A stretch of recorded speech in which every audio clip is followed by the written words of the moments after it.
37 cuisines, 1.3 billion people, and I'm going to try doing this in one night? Who do I think I am?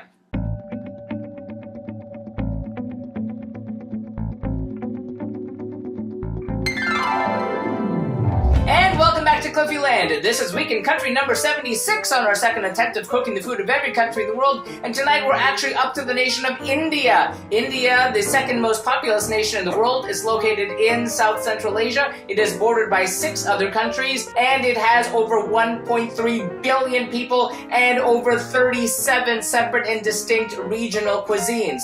The idea that we're cooking one night, much less one dish from it, is actually pretty ridiculous. But these are the things that happen when you commit yourself to doing one country a week in alphabetical order. A person could spend 37 different lifetimes trying to master this and still not achieve it. This is my feeble attempt to do something. Tonight we're doing one dish from the southwestern Karnataka region. It's a Masala Dosa. The Masala Dosa is a variation of the southern Indian dish dosa, which is sort of like a crepe, and is an ancient dish with its origins in the Tuvula Mangalorean cuisine. The Masala Dosa is a stuffed version of it. It is popular throughout all of India, even though it comes from southern India. It's a vegetarian dish, and there are variations of it that can be found in different cities throughout the area. It's also popular in restaurants overseas, and one of the versions that I've seen in restaurants is the paper masala dosa, which is usually cooked on a large griddle. It's very thin and crispy. It's about that big, and we're certainly not going to try that here. This is our second attempt at cooking at this. It didn't go so well the first time, but this is the time we have to see how things went then. Okay, 4 years ago on the Global Cooking Adventure, I tried to do the masala dosa. Someone had suggested for me to do it, and it tasted really good, but it looked really awful because my dosas did not come together. They fell apart, every single one. It was kind of a disastrous mess. I actually wound up with one I could photograph, but it did taste really good. On the second night, I tried doing a dish from the Goa region, one of my favorites from Indian restaurants. It is a chicken vindaloo. It was very hot, it was very spicy, and it was super delicious. And I found out later it isn't really a traditional Indian dish. Apparently it's really more popular in Indian restaurants abroad.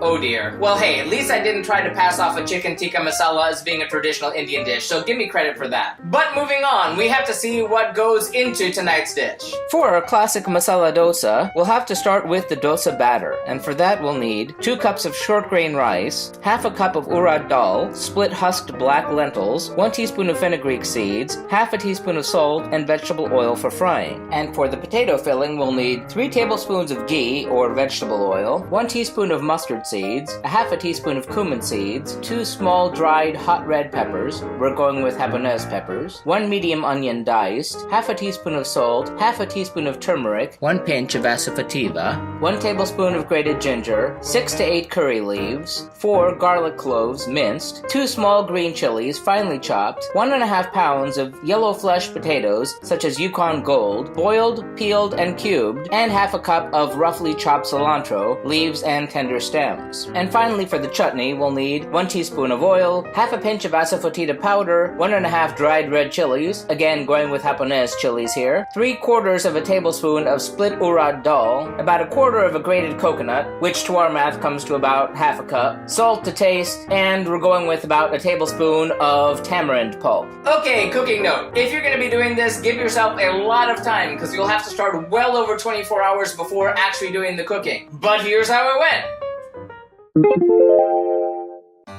First, make the dosa batter. Put the rice in a bowl, rinse well, and cover with 4 cups of cold water. Put the urad dal and fenugreek seeds in a small bowl and rinse well, and add cold water to cover. Leave both to soak for 4 to 6 hours. Later, drain the rice. Put the rice in a food processor, blender, or a wet-dry grinder. Add 1 cup of cold water and grind to a smooth paste. This will take about 10 minutes. Place this into a mixing bowl and drain the dal fenugreek mixture. Place the drained mixture into a blender or food processor, add 1 cup of water, and grind for 10 minutes. Add this to the mixing bowl, whisk together, and add enough water to obtain a medium-thick batter measuring about 6 cups. Cover the bowl with the kitchen towel and set in a warm place. Let ferment until the surface is bubbly, about 8 hours. Stir in the salt, and use right away or refrigerate for up to a week. Then make the potato filling. Put the ghee into a wide skillet over medium heat. When the oil is wavy, add the mustard seeds and cumin seeds, and wait for the seeds to pop, about 1 minute. Then add the red peppers and the onion. Then cook, stirring until the onions have softened, about 5 minutes. Season lightly with salt. Add the turmeric, asafoetida, ginger, curry leaves, garlic, and green chili. Stir to coat and let sizzle for 1 minute. Add the potatoes and half a cup of water. Cook, stirring well to combine until the liquid has evaporated, about 5 minutes. Mash the potatoes a bit with the back of a wooden spoon. Season well with salt. Add the cilantro, then set aside at room temperature. Then prepare the chutney. Heat the oil in a skillet over medium heat. Add the asafoetida, red chilies, and the dal, and fry until the dal turns brownish. Remove from heat. Place the mixture in a mortar and add the grated coconut, salt, and tamarind paste. And with a pestle, grind it into a paste, and set aside. Then prepare the dosas. Set a griddle or skillet over medium heat. Brush with about 1 teaspoon of vegetable oil, and ladle a 1/4 cup of the batter into the center. Using the bottom of a ladle, spread the batter in a circular motion to a diameter of about 7 inches. Drizzle about 1/2 teaspoon of oil over the top, and let brown until the outer edges begin to look dry, about 2 minutes. Then with a spatula, carefully loosen the dosa from the griddle. Spoon 1/2 cup of the potato filling on top of the dosa, and using the spatula, fold the sides of the dosa around the filling, and continue making dosas one at a time.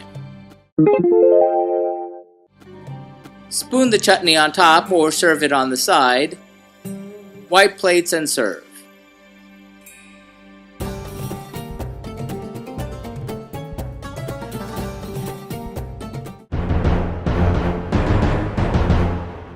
And how did it all turn out? Well, I have to say, it certainly didn't look like anything I've seen in any photographs of masala dosa, so forgive me, maybe even the chutney was the wrong texture, but the flavor was really, really great. The potatoes had that wonderful hot spice that I love, and it had a depth of flavor which I really adored, and paired with the coconut chutney which helped cool off some of the heat, it was really spectacular. Now, the texture on the dosas themselves were probably like pancake texture and not crispy, so I know I probably fouled that up, but hey, it's only my second try, so leeway please. But I'm gonna give the masala dosa 4 out of 5 globes, 4 on the texture. It would have been a 5 if I actually had the execution, but again, only the second time I've ever tried this. So that does it for India. Tune in next week when we row towards Southeast Asia and try the food of Indonesia. That one's gonna be really great. Check it out. And remember, if you'd like to see our streams live when they happen every Tuesday night, be sure to follow us on Periscope or Facebook Live. Like and subscribe if you'd like to be advised when these videos are posted. If you have any thoughtful feelings or helpful suggestions about the food I'm cooking, please feel free to sound off in the comments. Remember, links to the original recipes can be found in the About section. And if you like what you see, share it. It would be nice. Till next time, thanks for watching and happy eating!